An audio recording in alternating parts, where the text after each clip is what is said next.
who has a special place in my heart. I once had a little bit of an intersection with her in the course of her career many, many, many years ago. And you'll remember Jackie. Jackie Capito was part of Jamali. Jamali had Liesel, Jackie, as well as Marishan. And the three of them were just this powerhouse of, they have so much talent, their vocal prowess, the harmonies that they were able to create. And when you look at their 16-year career together, they gave us hits like Love Me For Me. Any soul and R&B follower or lover in this country knows their sound and what they can do. So they since have gone solo, and Jackie, of course, being the lover of music, performance and art that she is, has been successfully pursuing her solo career since the days of Jamali. And she joins us now. Hello, Jackie. How are you? I'm so excited. Long time no see. I know, long time no see.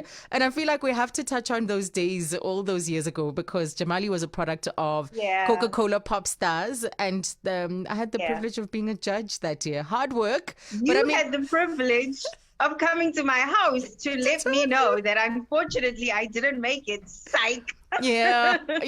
That's what I did. We kind of set you up to see the disappointment. Oh my gosh. Oh my goodness. Like I was ready to have a heart attack, but it's 17 years ago. Exactly. Yes. And look at us now. We've grown so much. You haven't changed a bit. Look who's talking. Look at you.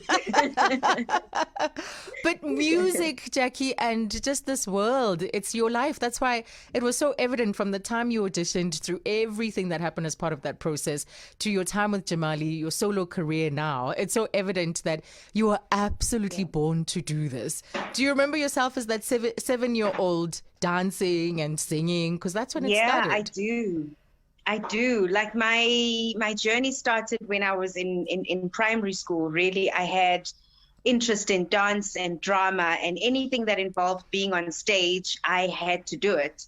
So growing up in El Dorado Park, as you know, there was very little opportunities, but my grandmother found a ballet school. She just wanted to find something for me to be able to do and not just hang around in the streets all day and just decay away or get into trouble. And then I managed to get into a ballet school, and then later on went to the art school, and then later on discovered, hey man, I've got a bit of a voice there. And if I pursue it, it'll pay better. Yeah. So I chose singing over dance in that way, rather. Yes, and we know those legs. If ever there's a Tina Turner of South Africa when it comes to them legs, Jackie I have is my there. mom to thank for those. I'm grateful.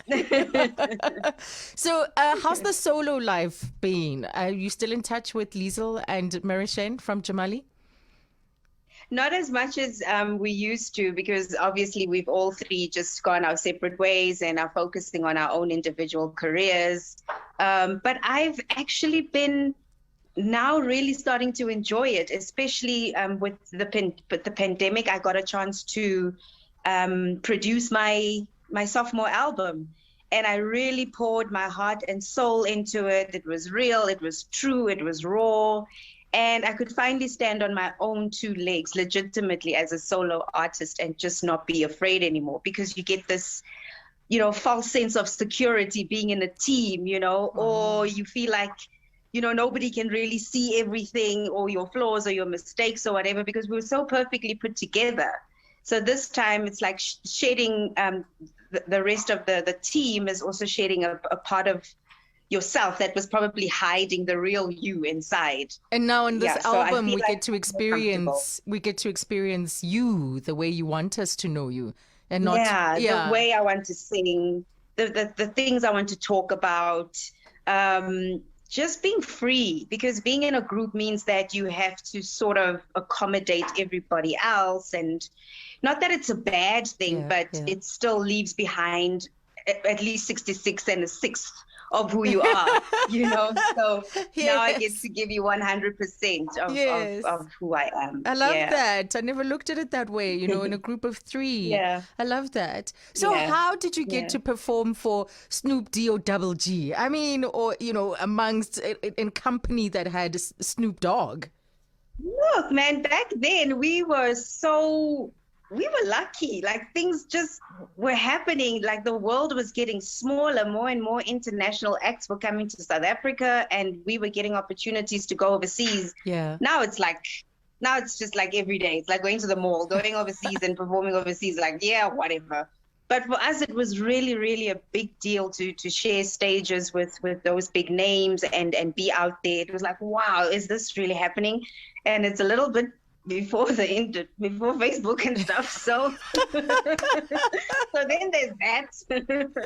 But it's amazing. I don't think anybody can ever comprehend how big this was for young girls who, you know, never even thought that our dreams would come true. Yeah. For starters. Yeah. I mean, he's just one. It's not like you've been in the company of people like the late Nelson Mandela, people like Oprah, India Ree. So great opportunities in the past. But tell me more about this sophomore album and what your message is, what stories you're telling.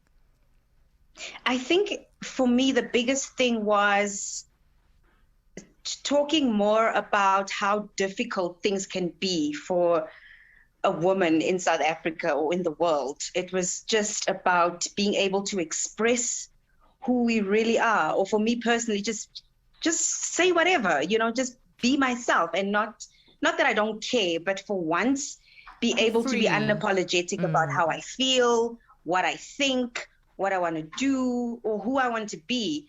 Because also growing up in a conservative space, we were told to rather be modest and, you know, don't make people uncomfortable and don't be out there too much, and just be demure, be likable, be nice, just sit down, you know. So the album had a lot to do with, no, man, there's more of me that I want to share. And I feel like if I express myself and if I show that it's okay to be myself and express myself, other young women would feel the same. Mm-hmm. So that's what it was about. It was about me just being free and expressing my voice and who I am, and also trying to inspire and encourage other young women to do the same, because we're not always encouraged to be ourselves, and very few people are, and the ones that are really out there, like super overboard out there, you know. But there's another way, you know. We can also do it in a different way, and just find our place in society, find our place in the world, and be able to express ourselves without being afraid. So that's what the album was about, just being yourself. I see the fire in you that I saw all those years ago. And it's beautiful to see the growth and the maturity, but at the same time with that fire that you had back then, and also with this other soft side that people get to hear through your music. It's been lovely catching up. We could talk all day, but we've got the music to get to and your great performance. So you'll get to experience her vocal prowess. So she's bringing us Bitter Pill, Don't Let Go, and Thobela. And the album is out, so make sure that you check out the music of Jackie Kapile. Thank you so much. Thanks, Jackie. Thank you so much, Azania. I really appreciate the opportunity. Mwah.